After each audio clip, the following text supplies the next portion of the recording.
मेरे प्रिय दर्शकों, भाइयों एवं बहनों, मैं आपके सामने जो बात करने जा रहा हूँ बिहार की बात है, बिहार के युवाओं की बात है।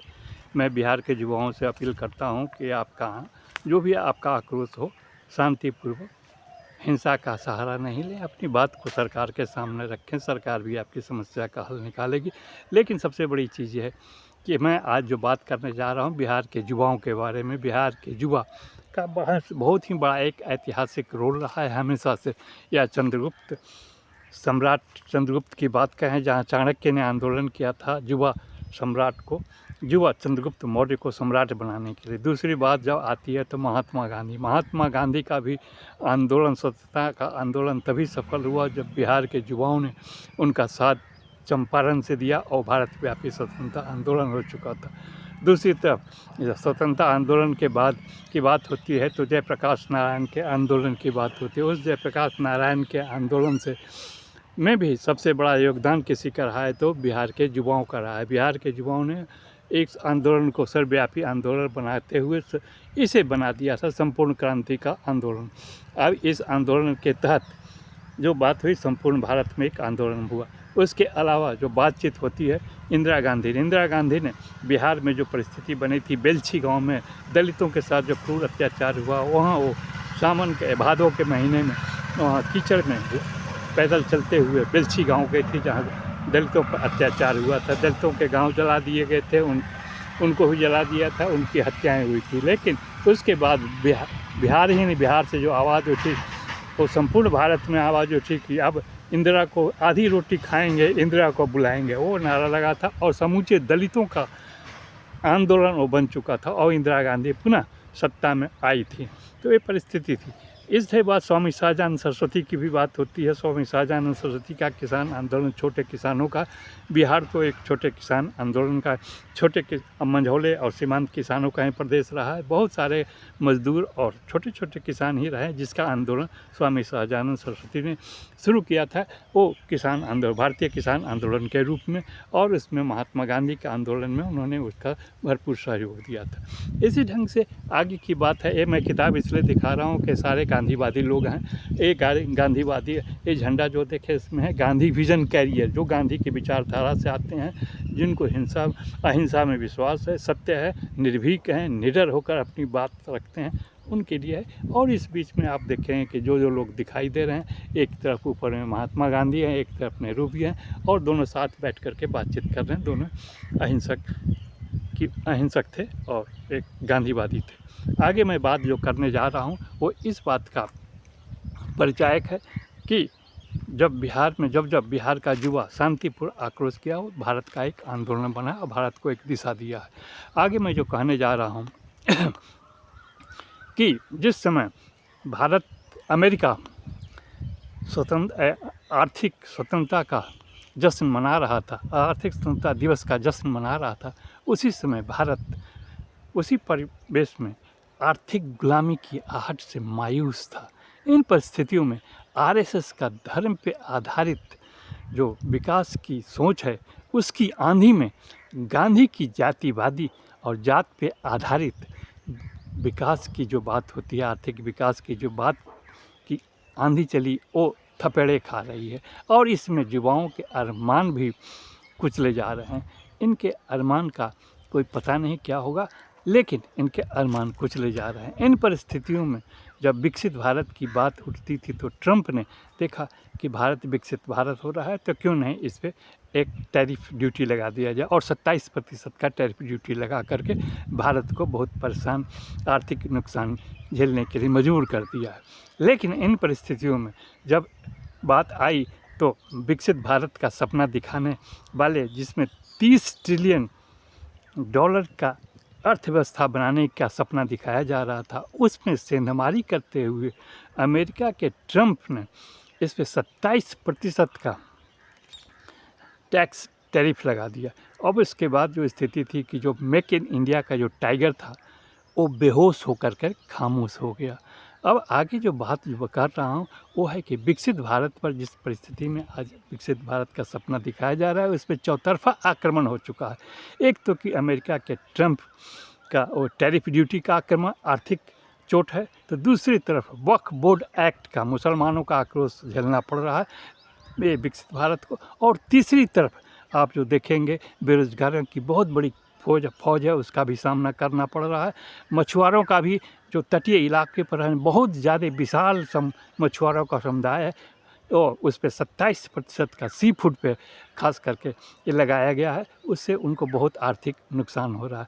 समुद्र तटीय क्षेत्र की मैं बात कर रहा हूँ, जो बंगाल से शुरू होकर करके आपको उड़ीसा, उसके बाद आप चले जाइए आंध्रा, केरला, तमिलनाडु, महाराष्ट्र, कर्नाटका से होकर के फिर गुजरात तक आप देखते हैं यहाँ पे बहुत बड़ी विशाल संख्या है मछुआरों के। उन पे ऊपर 27% का वो आयात कर लगाया गया, टैरिफ ड्यूटी लगाई गई है। जो भी सामान है सी फूड का वो निर्यात करेंगे उस पर अमेरिका में 27, और उसके चलते उनको काफ़ी नुकसान झेलना पड़ रहा है। तो एक मछुआरों का आक्रोश, और दूसरा आपका वक्फ बोर्ड का आक्रोश, तीसरा ट्रम्प का जो टैरिफ ड्यूटी है इसका आक्रोश विकसित भारत को झेलना पड़ रहा है। इन परिस्थितियों में अगर बिहार की बात करें या भारत तक की ही बात करें, तो विकसित भारत के सपने को साकार करने के लिए नीतीश सरकार, बिहार की नीतीश सरकार और आंध्र प्रदेश की चंद्रबाबू नायडू की सरकार के भरोसे ही, उनकी बैसाखियों के भरोसे ही वो हिचकोले खा रही है विकसित भारत के सपने। विकसित भारत होगा या नहीं होगा, ये तो चौतरफा आक्रमण से घिरा हुआ विकसित भारत का ही नक्शा दिखाई दे रहा है कि इसमें बहुत सारी कठिनाई आने वाली है। इसमें आप देखेंगे कि बिहार की बात लेंगे तो बिहार में तो अभी नीतीश सरकार को वक्फ बोर्ड एक्ट के चलते मुसलमानों के का उनको दिक्कत, उनके वोट का भी सामना दिक्कतों का सामना करना पड़ रहा है। मछुआरे हैं उनका भी आक्रोश है। इसके अलावा पान और ताती समाज है, उनको उनका आरक्षण शायद छीन लिया गया। उन्होंने गांधी मैदान में एक प्रदर्शन भी किया था। इसके अलावा अन्य समाज, दलित समाज भी काफ़ी आक्रोशित है। तो विकसित भारत के साथ रहने से नीतीश कुमार को भी बहुत बड़ी हानि होने की संभावना है। आगे जब आंध्र प्रदेश की बात करते हैं, तो आंध्र प्रदेश में भी आप देखेंगे कि वहाँ पे बहुत सारे मछुआरे जो हैं सी फूड को वहाँ भेजते हैं अमेरिका में। तो आंध्रा में जो वहाँ के मछुआरों ने घेराव किया था मुख्यमंत्री चंद्रबाबू नायडू का, और उन्होंने कहा कि हमें प्रतिवर्ष ये 27% जो टैरिफ ड्यूटी लगाया है अमेरिका ने, इससे मुझे प्रतिवर्ष करीब करीब हमें 20,000 करोड़ का आर्थिक नुकसान हो रहा है। और आपकी सरकार 5 साल चलेगी, इस 5 साल की सरकार में मुझे करीब करीब 1 लाख करोड़ का आर्थिक नुकसान होगा। इसमें इसकी भरपाई कैसे होगी ये आप जानें। तो आक्रोश तो सब जगह है, लेकिन ये आर्थिक आंकड़े जो है सिर्फ आंध्र प्रदेश के मछुआरों के आ रहे हैं, लेकिन बंगाल में भी है मछुआरे लोग काफ़ी हैं। उसके अलावा आपका उड़ीसा में भी है, गुजरात में भी है, महाराष्ट्र में भी है, तमिलनाडु में भी है, केरला में, तटीय संपूर्ण समुद्र तटीय क्षेत्र में मछुआरों की संख्या, जिससे विकसित भारत को बहुत बड़ा चोट पहुंचने की बात हो रही है। इन परिस्थितियों में अगर कोई कहता है गांधीवाद की बात करता है, तो मैं तो गांधीवादी हूँ, गांधीवाद की बात करता हूँ। लेकिन कुछ गांधीवादी विरोधी लोग हैं, एक नारा गढ़ लिया है, एक मुहावरा गढ़ लिया है, वो है कि लाचारी का नाम महात्मा गांधी। लेकिन सच्चाई ये नहीं है। महात्मा गांधी ही नहीं और बहुत सारे लोग जो गांधी के विचार से वो निर्भीक होते हैं, डरते नहीं हैं, अपनी बात को सच्चाई से रखते हैं, अहिंसक होते हैं और बहुत ज़्यादा सबों को लेकर के समावेशी उनका सोच रहता है। समावेशी स्वदेशी से लेकर सब कुछ भाईचारा विदेशी स्तर पर, विश्व स्तर पर वो रखते हैं गांधीवादी। अब इन परिस्थितियों में अगर आप देखेंगे तो किस ढंग से विकसित भारत का सपना साकार होगा, ये तो यही लोग बता सकते हैं। लेकिन सच्चाई है कि विकसित भारत का सपना जहाँ $30 ट्रिलियन की अर्थव्यवस्था बनाने की बात थी, वो नहीं बनता दिख रहा है। वहाँ जो मेक इन इंडिया का जो टाइगर है वो बेहोश होकर के खामोश हो चुका है।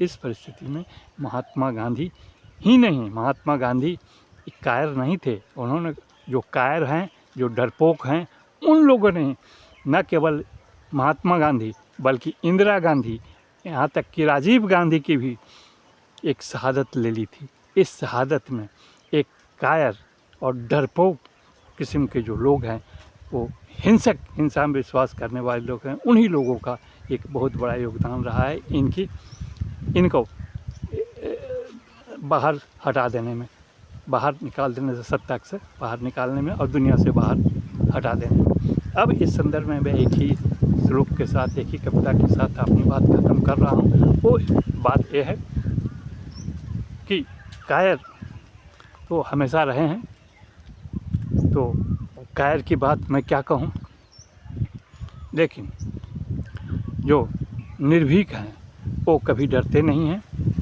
और कायर तो हमेशा डरने की ही बात करते हैं, और कायर का जो मंसूबा रहता है वो हिंसा का रास्ता दिखा कर लोगों को भयभीत करके अपनी बात मनवाने का रास्ता रहता है। तो जो सत्य के हैं वो सत्य कभी घबराता नहीं है, कायर ही घबराते हैं, विघ्नों को गले लगाते हैं, कांटों में राह बनाते हैं, लेकिन सत्य कभी विचलित नहीं होता, सत्य कभी डरता नहीं, सत्य कभी हिंसा के सामने सर झुकाता नहीं। जितनी भी आप परेशान कर लो, लेकिन सत्य परेशान नहीं होता है। यही उपदेश महात्मा गांधी ने दिया था, यही उपदेश राजीव गांधी ने दिया था, यही उपदेश हमारे इंदिरा गांधी ने दिया था, यही उपदेश जयप्रकाश नारायण जी ने भी दिया था, यही उपदेश स्वामी सहजानंद सरस्वती ने भी दिया था। तो ये सारे लोग बिहार से ही एक अपने आंदोलन को राष्ट्रीय स्तर पर, भारत स्तर पर आगे बढ़ाए। यही मेरी बात है, और मैं बिहार के युवाओं से गांधीवादी रास्ते पर चलने का आग्रह करता हूं, और अपने विचार को रखें, यही मेरी शुभकामना है। इसी के साथ मैं अपनी वाणी को विराम देता हूं। धन्यवाद मेरे दर्शकों।